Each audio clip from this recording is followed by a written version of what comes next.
Mas mapabibilis na ang pag-abot ng tulong ng gobyerno sa mga residenteng naapektuhan ng lindol sa Glan, Sarangani. Mari na kasing daanan ng isang kalsada doon sa tulong ng Department of Public Works and Highways. Tinagulat ni J.M. Thompson.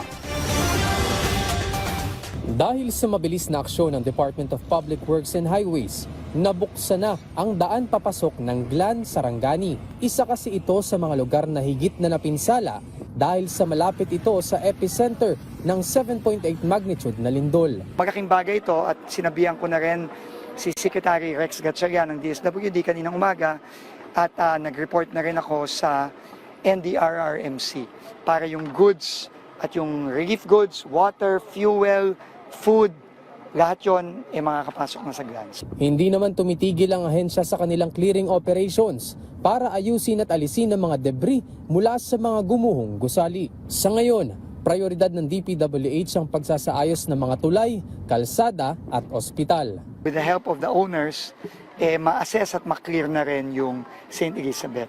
Yung George Roeca, cleared na, nakapasok na ulit.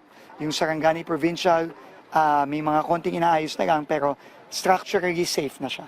At dahan-dahan pumapasok na rin ang mga doktor, nurse at pasyente doon. So, yun ang priority and then also yung ating mga eskwelahan. Mabilis ding aaksyon ng ahensya sa mga paaralang gumuho at napinsala, lalo na't kasi simula pa lamang ng pasukan. Sisiguraduhin ng DPWH ang kanilang assessment sa mga paaralan para malaman kung ligtas na bang magbalik eskwela dito o kailangang i-demolish na at gumawa ng mga bagong gusali dahil sa tindi ng pinsala.